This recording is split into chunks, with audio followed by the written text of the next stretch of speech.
ሰላም እንደምን አላችሁ? ሰላም ናችሁ? እኔ ጋር እግዚአብሔር የተመሰገነ ይሁን። እናታችን ቅድስት ድንግል ማርያም በመልጃ በጸሎቷ በቃል ኪዳኗ እየጠበቀችኝ እዚች ሰዓት ደርሻለሁ። እንግዲህ ዛሬ በዚህ ቪዲዮ ስለ ሰሞነ ሕማማት ሙሉ መረጃ ይዤላችሁ የመጣሁ ሲሆን በመግቢያው ላይ የነገርኳችሁን ሐሳቦችና ሌሎችንም ሙሉ ከነመልሳቸው ይዤላችሁ የመጣሁ ስለሆነ እስከ መጨረሻው በማየት አትርፉባቸው።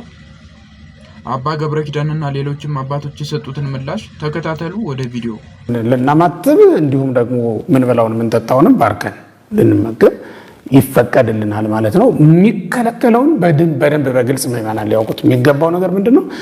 የሚከለከለው ፍትሐተ ኃጢአት ነው። ይሄ ምንድነው? የፍትሐተ ነፍስ ነው የሌለው ምንድነው? ምን ማለት ነው? በሌላ አነጋገር ስርየተ ኃጢአት የሚያሰጠው የካህኑ ቡራኬ ማለት ነው። እሱ ነው የሌለው።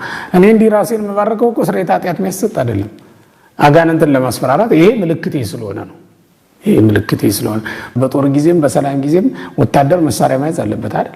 ይሄ ለኔ መሳሪያ ነው፣ መቼም አልጥለውም። ስለዚህ ሁልጊዜ የኔ ልጅ ይታያለው ማለት ነው። ይሄ አይከለከልም። የተከለከለው የካህኑ ቡራኬ ነው። የካህኑ ቡራኬ ምዕመናን በደንብ እንዲገባቸው የሚያስፈልገው የካህኑ ቡራኬ የተከለከለው ስርየተ ኃጢአት የሚያሰጥ ስለሆነ ነው።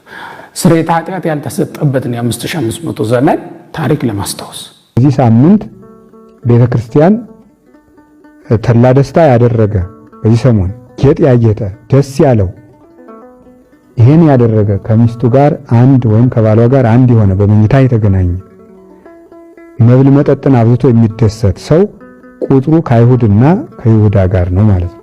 ሰሞኑን የክርስቶስን መከራ እያሰብን ቤተክርስቲያን ተግቶ በመዋል በማደር ቀንም ሌትም በ24 ሰዓት የሚነበብ ግብረ ሕማማት የሚባል መጽሐፍ አለ። ከሊቃውንት የተሰበሰበ አባቶቻችን ሐዋርያት አባቶቻችን በዲድስቅልያ ከሰሩት ከሲኖዶሳቸው ከሐዲስ ኪዳን ከብሉይ ኪዳን ከሊቃውንት መጽሐፍ ተውጣቶ የተዘጋጀ የክርስቶስን መከራ አንቀጹን የሚናገር መጽሐፍ ነው። ያንን ቁጭ ብሎ እየሰሙ ወሬ ሳያወሩ ሐሳብ ስጋዊ ነገርን ትቶ ስራ ሳይሰሩ ወደ ግል ስራ ሳያዘወትሩ በቤተክርስቲያን ተወስኖ መቆየት ይገባል። የሚቋረጥ ጸሎት የለም።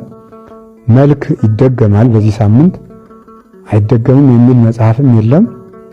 ሰላምታ ጸሎትም ይደገማል። ለምን? መልክአ ሕማማቱ ራሱ ሰላምታ ነው። ከሚደረሱ መጻሕፍት መካከል መኃልየ ሰሎሞን አንዱ ነው። መኃልየ ሰሎሞን ደግሞ መልክ ነው ራሱ። ስብሐት ለከ ሰላም ለክሙ እየተባለ ነው መልክአ ሕማማቱ የሚደረስ። መልክአ ስዕልም ይባላል። ስለዚህ በሕማማት ይሄ ይደገማል ይሄ አይደገምም የሚባል ጸሎት የለም። ከስንፍና በቀር ግብረ ሕማማትን ከምናደርስበት ጊዜ በቀር የምናደርሳቸውን ጸሎቶች ሁሉ ይደረሳል።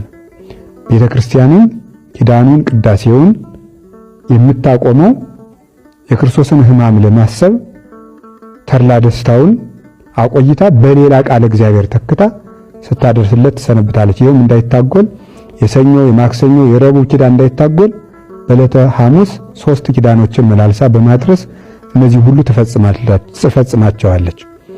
ስለዚህ ይህን በማድረግ ቤተክርስቲያን ፍጹም በመዋል ቢቻል የጨው ቂጣ በመብላት የተቻለው ከታመመ ሰው በቀር ደዌ ከጸናበት በቀር በጨው ቂጣ እየበሉ ከሚጣፍጥ ምግብ በቀር ሆኖ ይህንን መጸለይ ይገባል። ቤተክርስቲያን መዋል አለብን። ግብረ ሕማማቱን መስገድ ብቻ ሳይሆን ግብረ ሕማማቱ የሚነበበውን ንባብ መስማት ይገባል። በዚህ ሰሞን ተድላ ደስታ ማጌጥ የለም። በጸሎተ ሐሙስ ሁሉም ምዕመናን ይቆርባሉ፣ ስጋው ደግሞ ይቀበላሉ። መቁረብ የሚቻላቸው የተዘጋጁ ሁሉ ይቀበላሉ። ተዘጋጅተን እንቀበላለን ስጋው ደሙን። ለምን? የጸሎተ ሐሙስ ዕለት ብቻ የሚቀደስበት ምክንያት የጸሎተ ሐሙስ ዕለት ሐሙስ ሐዋርያትን አቁርቦ ዓርብ ስለተሰቀለ ያንን ታሳቢ ማድረግ የዛለት ምስጢረ ክህነትን ለማስተማር ሥርዓተ ቁርባንን ለማስረዳት 12ቱን ብቻ አቁርቧል። ዛሬ ግን ስጋው ደግሞ ለሁሉ ስለተሰጠው ሁሉም ምዕመናን ይቆርባሉ ማለት ነው። ማማተም ግን ይቻላል ሳምንቱን። ለምን? የማንባረክበት ምክንያት ሐዘንን ለመግለጥ የጌታችን መከራውን ለመግለጽ ስቃዩን ለማሰብ ሰላም የሚሰጥ አምላክ ሰላም እንደሌለው አድርገው እያንከላከሉ እያዳፉ ሰቀሉት ለማለት ሰላም የምናገኝበትን መስቀል ሳንሳለም እንሰነብታለን እንጂ ሰውነትን መማተብ አማትቦ መስገድ ግን አይከለከልም። ይህንን አድርጎ አርብ ማታ ለእሑድ እስከ እሑድ ድረስ አክፍሎ መዋል ይገባል። ማንኛውም ሰው ማክፈል ይገባል። ፍታት የለም፣ ክርስትና የለም። በዚህ ሳምንት ቀናቸው የሚደርሱ ክርስቲያኖች ቢኖሩ ወይም ደግሞ 40 ቀን የሞላው ወንድ ልጅ 80 ቀን የሞላት ሴት ልጅ ብትኖር ዕለቱን እንደማለፍ አይቆጠርባቸውም። እሑድ ክርስትና ይነሳሉ ማለት ነው፣ ይሰነብታሉ። ንዑሰ ክርስቲያን አዲስ ተጠማቂ ካደጉ በኋላ ክርስቲያን የሚሆኑ ምዕመናን ቢኖሩ ሐሙስ እግራቸውን አብረው ይታጠባሉ፣ አይከፈልባቸውም። ቁርባን ግን አይቆርቡም። ክርስትና የሚነሱት የሚጠመቁት ግን እሑድ ነው ማለት ነው።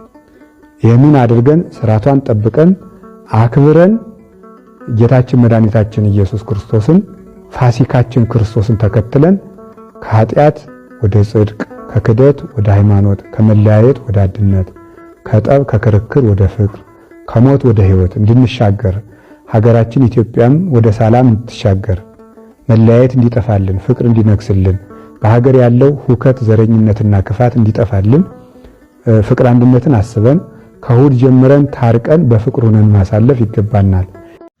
እንግዲህ ቪዲዮ ያያችሁትን ይመስላል። በዚህ ቪዲዮ በጣም ጠቃሚ የሆነ መረጃ እንዳገኛችሁ ተስፋ አደርጋለሁ። ሰብስክራይብ በማድረግ ቤተሰብ ሁኑ። ሰላም ሁኑ። እግዚአብሔር ከሁላችን ጋር ይሁን።